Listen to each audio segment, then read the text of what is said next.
Hey guys, Cali1359 here. Welcome back to the YouTube channel. If you are new to the channel, I hope you guys enjoy the content I have for you today.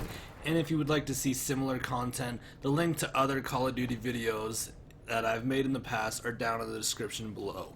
Now, today's video is going to be different than all of the other Call of Duties I have ever made.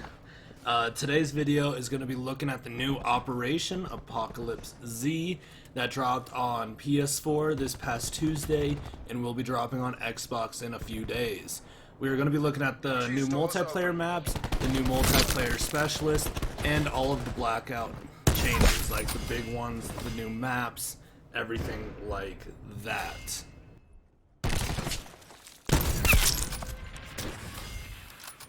Starting in the black market, there are three big tiers I think you should get to during this operation, and that is Tier 1, Tier 20, and Tier 40.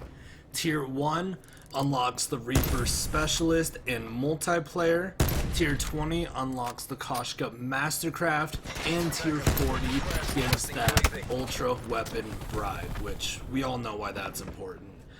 You can see the Koshka Mastercraft actually here in this gameplay right now. And in this operation there's tons of other cool items in the contraband, like the Farmer skin for Torque at Tier 15, the Waitress Zombie skin for Zero at Tier 30, and the Magma Death Effect at Tier 39. Also, I should mention, if you are a Blackout player, Tier 5 gives you the new jump pack in the operation. It's very green. Don't know if that's what you want, but Tier 5 gives you that. And finally, before we dive straight into this content, a quick disclaimer is I will not be covering zombies in this video, as I do not think I'm qualified enough, I don't play enough, I don't know anything about the Easter egg.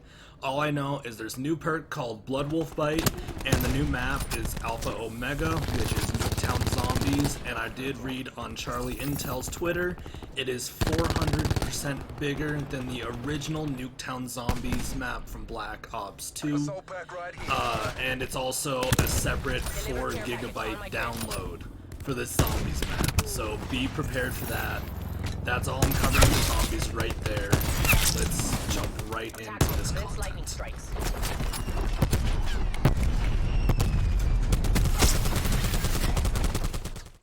Starting off, we are going to be looking at that new multiplayer game mode. It's going to be Sticks and Stones. Treyarch announced it. It's here.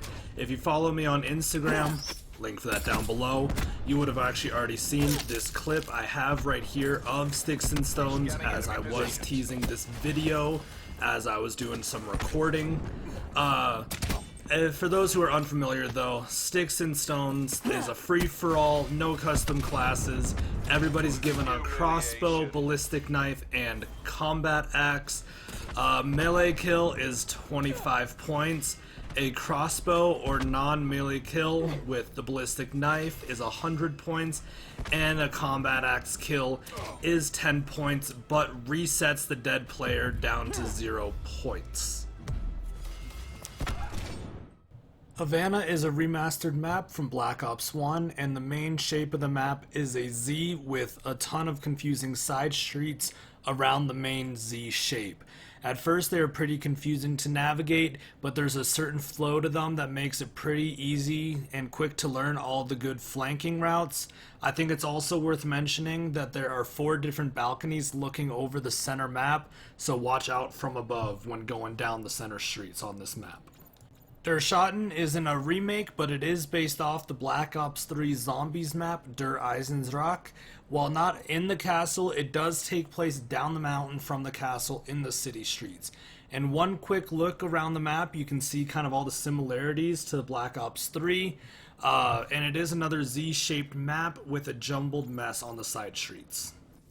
The third and final map we have for multiplayer today is called Remnant. It is a museum of unnatural history, and I saved talking about this one for last because it has bits and pieces of zombies maps all in this one big map, so it's kind of like Blackout. It's going to lead very nicely, but there's pieces of Asylum, Voyage of Despair, and Diner all throughout the map, as well as a working teleporter to teleport from one part of the map to another, but I'm going to leave that for you guys to find during your playthrough of this map.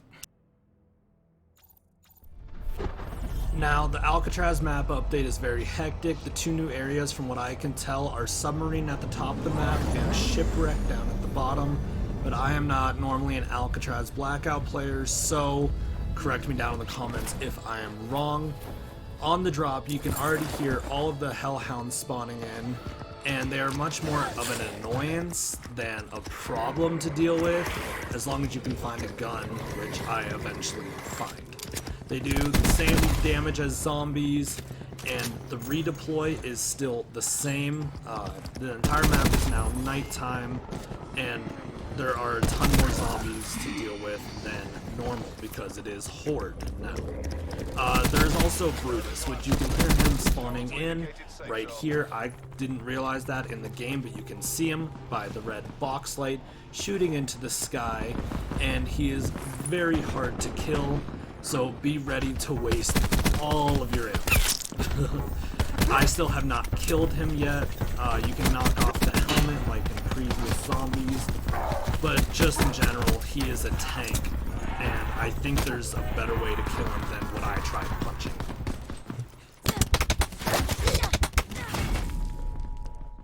Coming over to Blackout Quads Fog, I found a black market weapon stash, and since I'd never seen one before and it is still very new in the game, I thought I would show it off here in the video. It's not actually part of the update, but it's still something really cool to look at. I ended up picking a Peacekeeper here because I thought it would work really well in Blackout, just because the rate of fire and the handling is very nice.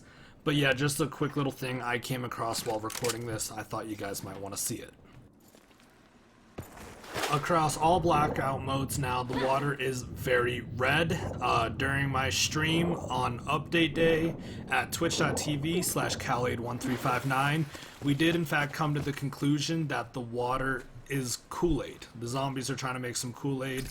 The visibility is actually pretty good in Quads Fog, as you can kind of see. But yeah, it's definitely not something I would necessarily want to be sniping in. But if you did want to snipe, you might be able to pull it off. There's the new map. No new locations from what I can tell, but it is still pretty cool seeing the new water.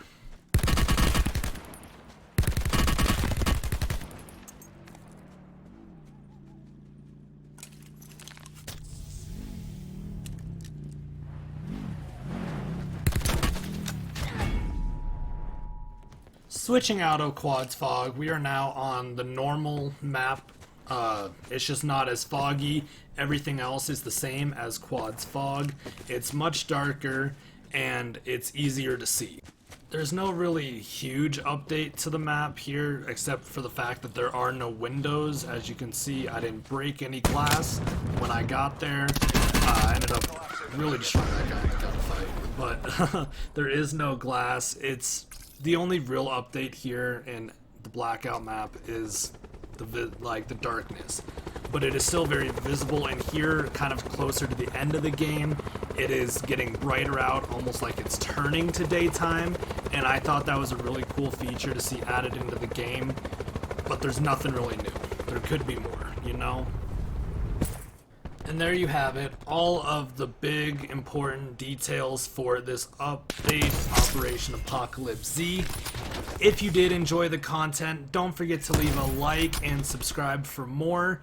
If you want to see more informational videos about Call of Duty, let me know down in the comments below. To see other content of mine, I stream on Twitch at twitch.tv/Calade1359, and I do post on Instagram like I did mention earlier. It was kind of a preview of this video for the Sticks and Stones portion. But anyways, I hope you guys have an amazing rest of your day. I'm Calade1359, and peace!